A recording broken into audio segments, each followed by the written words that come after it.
Ikalawang mga taga-Korinto Kapitulo 13. Pangwakas na babala at mga pagbati. Ito ang ikatlong pagpunta ko riyan.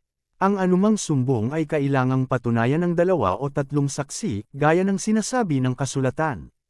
Ngayong ako'y malayo, inuulit ko sa mga nagkasala, at sa iba pa, ang sinabi ko noong pangalawang dalaw ko, hindi ako mag-aatubiling parusahan sila pagdating ko riyan. Gagawin ko ito upang patunayan sa inyong si Kristo ay nagsasalita sa pamamagitan ko. Hindi siya mahina sa pakikitungo sa inyo, kundi makapangyarihan. Kahit na siya'y mahina ng ipako sa krus, nabubuhay siya ngayon sa kapangyarihan ng Diyos.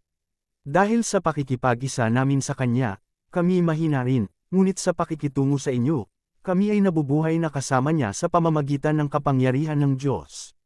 Subukan ninyo ang inyong mga sarili kung kayo'y namumuhay ayon sa pananampalataya. Suriin ninyo ang inyong sarili.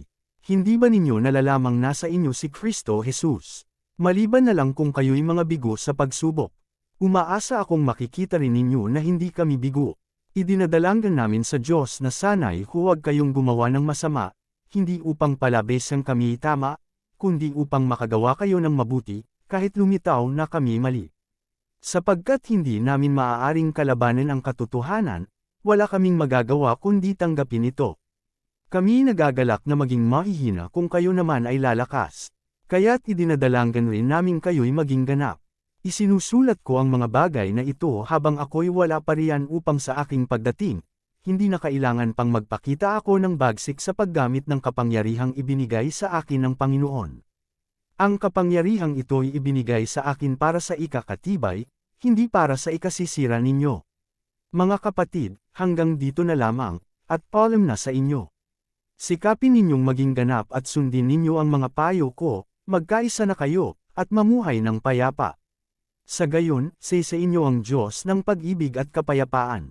Magbatian kayo bilang magkakapatid kay Kristo. Kinukumusta kayo ng lahat ng mga kapatid sa iglesia. Naway sumain yung lahat ang pagpapala ng Panginoong Jesu Kristo, at ang pag-ibig ng Diyos, at ang pakikasama ng Espiritu Santo.